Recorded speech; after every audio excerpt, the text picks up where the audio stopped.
महाराज जी, आपके चरणों में कोटि कोटि प्रणाम। महाराज जी, मैं एक मनोरोग चिकित्सक हूँ। किसी भी रोगी की मानसिक पीड़ा कम करने के लिए मेरे मन में क्या भाव होने चाहिए और भगवत भाव किस तरह किसी रोगी की मानसिक पीड़ा को दूर कर सकता है? हाँ, बात ये समझनी कि उसकी जो मानसिकता है वो ऊर्ध्वगति रहित हो चुकी है, मतलब अच्छे विचार और उत्तम विचार रहित हो चुकी है और वो पतन की तरफ ही जाएगी। उसका मूल अध्यात्म में कारण है पाप क्रियाएं, व्यर्थ चिंतन, ओवर थिंकिंग, बहुत सोचना और भगवत रहित सोचना, सत्य रहित सोचना। तो असत प्रपंच उसको एकदम डाउन करता चला जाता है। और दूसरा इसमें कारण है ब्रह्मचर्यहीनता।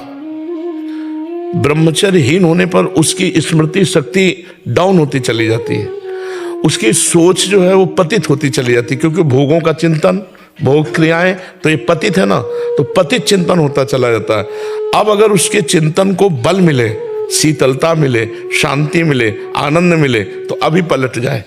जब तक ये नहीं मिलेगा तब तक वो पलटेगा नहीं। आप दवाइयों के द्वारा कितना भी रोकने की कोशिश करें, वो बेहोश रहेगा, वो नींद में चला जाएगा, लेकिन जब होश आएगा तब उसका चिंतन निगेटिव ही होगा, तब उसका चिंतन कमजोर ही होगा। अगर उसे अध्यात्म दे दिया जाए और धीरे धीरे दवाओं के द्वारा उसकी मानसिक शक्ति को पुष्ट किया जाए, उसे विश्राम मिले थोड़ा और अध्यात्म चिंतन उसका चलने लगे, जैसे भगवान का नाम तुम्हें इतना जपना ही है, तुमको अमुक पाठ करना ही है, कोई पाठ दे दे भगवान की स्तुति, कोई ये दवा के साथ अगर आप दो और उसको समझाने की चेष्टा करो। भगवान का जब तुम आश्रय लोगे तो तुम्हें चिंता नहीं करनी, हर जगह तुम्हारी रक्षा करेंगे। भगवान का आश्रय लोगे तो एक सेकंड में उन्होंने अनंत सृष्टि रच दी, तुम्हारे लिए हर व्यवस्था कर देंगे। भगवान इतने महाबलशाली कि उनके आगे किसी की नहीं चलती, और वो हमारे हैं, तो आपको चिंता नहीं करनी। आप जो व्यर्थ चिंतन करते हो ये ठीक बात नहीं है, उसके मन को व्यर्थ चिंतन से हमें बचाना होगा। तो जब तक हम नाम नहीं देंगे उसे, भगवत नाम, तब तक वो चिंतन करेगा तो क्या करेगा? आप दवा दे दिए, इसके बाद वो चिंतन क्या करेगा? तो उसका चिंतन बन, तुम रामायण देखो, आधा घंटे रामायण देखो, आधा घंटे महाभारत देखो, क्योंकि पहले वो बिल्कुल संसारिकता से थोड़ा अध्यात्म की तरफ तो झुके। अब उसे कह दो गीता जी पढ़ो, गीता विचार करो, तो शायद वो ना कर पाए। तुम आधा घंटे सत्संग सुनो, आधा घंटे नाम कीर्तन करो, उसे लगाओ। अब जैसे हमारी बात बाहर से मान लिए, तो कितने ऐसे हैं जिनको आध्यात्मिक लाभ मिल रहा है। हमारी बात ना मानो तो हमारे पास रहो, तुम्हें लाभ नहीं मिलेगा। बात मानना, तो आप उसे किसी तरह अध्यात्म से जोड़िए, नाम से जोड़िए। राम नाम, कृष्ण नाम, हरि नाम, राधा नाम, नाम जपने लगे सो बस मंगल हो जाएगा, आप देख लीजिएगा। महाराज जी, ओवर थिंकिंग में अभी हम एक जने से बात कर रहे थे, उसको भी यही वो था, तो भय का बहुत वो रहता है महाराज जी, हर चीज का भय। वो मतलब बार बार कह रहा था मुझे डर लगता है, ये दवाई से डर लग रहा है। देखो, अपने द्वारा कुछ ऐसे पाप हो जाते हैं जिनको हम प्रकट नहीं करते, जिनका कोई दंड नहीं मिलता, वो बुद्धि पर, बुरी दशा आने के पहले बुद्धि बदली जाती है। समझ रहे हो ना? सबसे पहले जो हमें दंड मिलेगा भागवतिक, वो बुद्धि पर मिलेगा। कैसा हो गया, कैसा हो गया। अब वो ऐसा भयभीत होने लगा कि बिना कारण के भी भयभीत हो रहा है।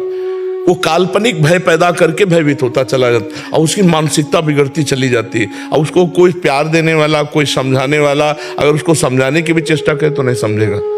उसके लिए एक ही दवा है, नाम। विश्वास मान लीजिए, ना ठीक हो जाए तो हमसे बताइएगा। महाराज जी, आपके जो शरणागत भक्त के लक्षण आप बताते हैं, निर्भय, निशंक, निशोक, निश्चिंत और विपरीत भावनाओं को त्याग, इससे सारे लक्षण उससे विपरीत दिख रहे थे। वो शंका कर रहा है, वो शोक कर रहा है, वो अनिश्चिंत है। हाँ, अब जैसे मान लो आप कहते हैं हम कोई पाप नहीं करते, लेकिन आपने वीरपात किया, उसमें एक बच्चा होने की सामर्थ्य है। अगर वही गर्भाशय में पहुंच जाता तो बच्चा होता ना, तो एक बच्चा की हत्या हुई ना। लाखों पाप हो रहे हैं, लाखों अपराध बन रहे हैं, ये सब करेंगे क्या? ये करेंगे क्या? तुम्हारी बुद्धि को भ्रष्ट कर देंगे। इसको खिलवाड़ समझते हो? जो हमारे ऋषि मुनियों ने शास्त्रों में लिखा है कि 20-22 वर्ष तक ब्रह्मचर्य रहो, इसके बाद पाणी ग्रहण संस्कार करो, गृहस्थी में जाकर संतान उत्पत्ति करो, धर्म पूर्वक चलो, अपने पति को भगवान मानो, अपनी पत्नी को भगवान मानो, दोनों प्रेम से रहो, एक पति व्रत, एक पत्नी व्रत।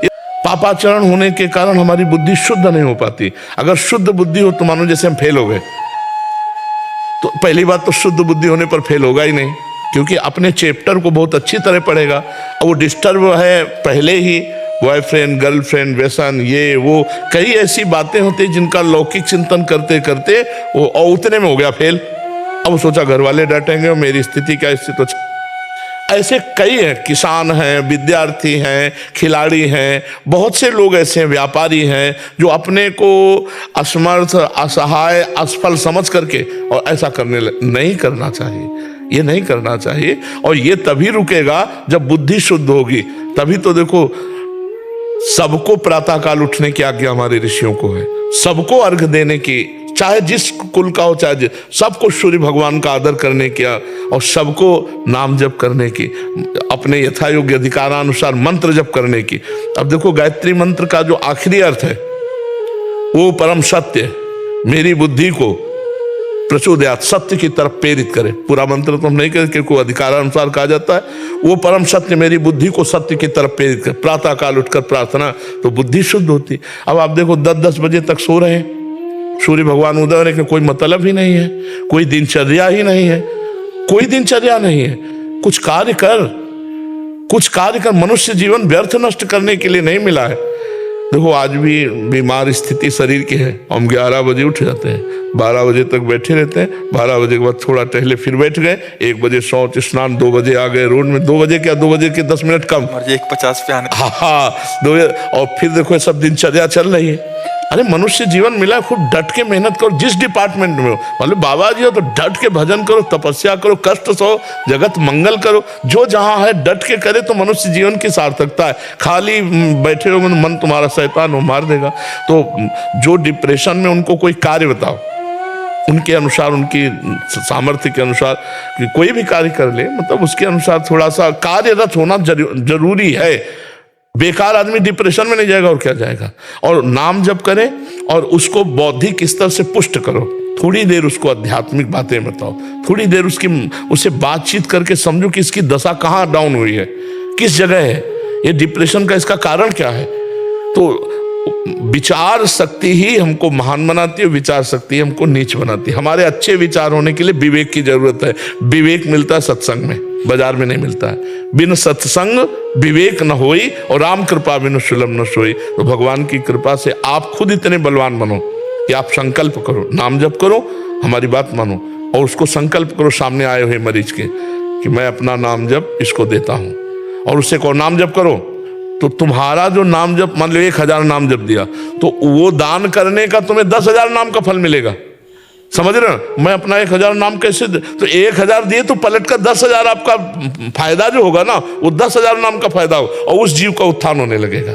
तो आप भी नाम जप कीजिए और उसके विचारों को पढ़िए और उसको आध्यात्मिक में धीरे से लाइए और भगवान का बल उसे दीजिए, तभी पुष्ट होता है, नहीं तो फिर परेशान हो जाएगा। एक समस्या है, हजारों समस्या है, हजारों समस्या है। शरीर स्वस्थ है, खाने पीने को सब है, बेटी ब्याह के योग्य है, पैसा नहीं है। बेटी का ब्याह करने के लिए वो आया ना, तो लड़का वाला ऐसा रईसी दिखाएगा, मुझे कारें चाहिए। अरे चाहिए कि तुम अपनी बेटी दे रहे हो, बस हमारे लिए पर्याप्त है। कितनी समस्याएं ऐसे गृहस्थों के पास, ऐसे लोग, सब व्यवस्था हो गई है। अब बेटी का जहां ब्याह किया, खूब धन खर्चा किया, लड़का बेकार में निकला। कितनी समस्या है, संसार समस्याओं का पुंज है। यदि भगवान का भजन नहीं करोगे तो बहुत जीवन बेकार है, बहुत जीवन बेकार है। इसलिए सबको चाहिए थोड़ी थोड़ी देर। अभी एक रास्ते में देखा था, जब हम अपने लोग आ रहे थे तो रोक के बात किए थे, कह रहे थे 5 मिनट 1 घंटे में और 24 घंटे में 24 मिनट। सिर्फ इतना मैं अभी कुछ दिन हुआ शुरू किए, मुझे बहुत आनंद है महाराज जी, मेरा जीवन बदल गया। ऐसा वो रोक के कह रहे, हाँ रोक के कह रहे। तो उसमें जो सुबह हम आते हैं ना, उसमें बात मान लो, अगर नाम जप शुरू कर, अच्छा नाम जप में पैसा नहीं लगता। आपको ये नहीं कह रहे कि नहा के नाम जप करो कि भाई 4 बजे आप स्नान करो, ऐसा भी। और आजकल स्नान में कौन सी बड़ी ऊंची बात है कि भाई गंगा जी यमुना जी नहाने जाना, अपने बाथरूम में बंद करो, स्नान कर लो, फिर आराम से बैठ करके भजन करो, जीवन सार्थक हो जाएगा। घंटा 2 घंटा अगर नहीं कर सकते तो 24 घंटे में 24 मिनट तो कर लो। और मांस मछली मत खाओ, शराब मत पियो, पराई माता बहनों की तरफ गंदी दृष्टि मत करो, फिर देखो जीवन कितना उज्जवल और आनंदमय होता है।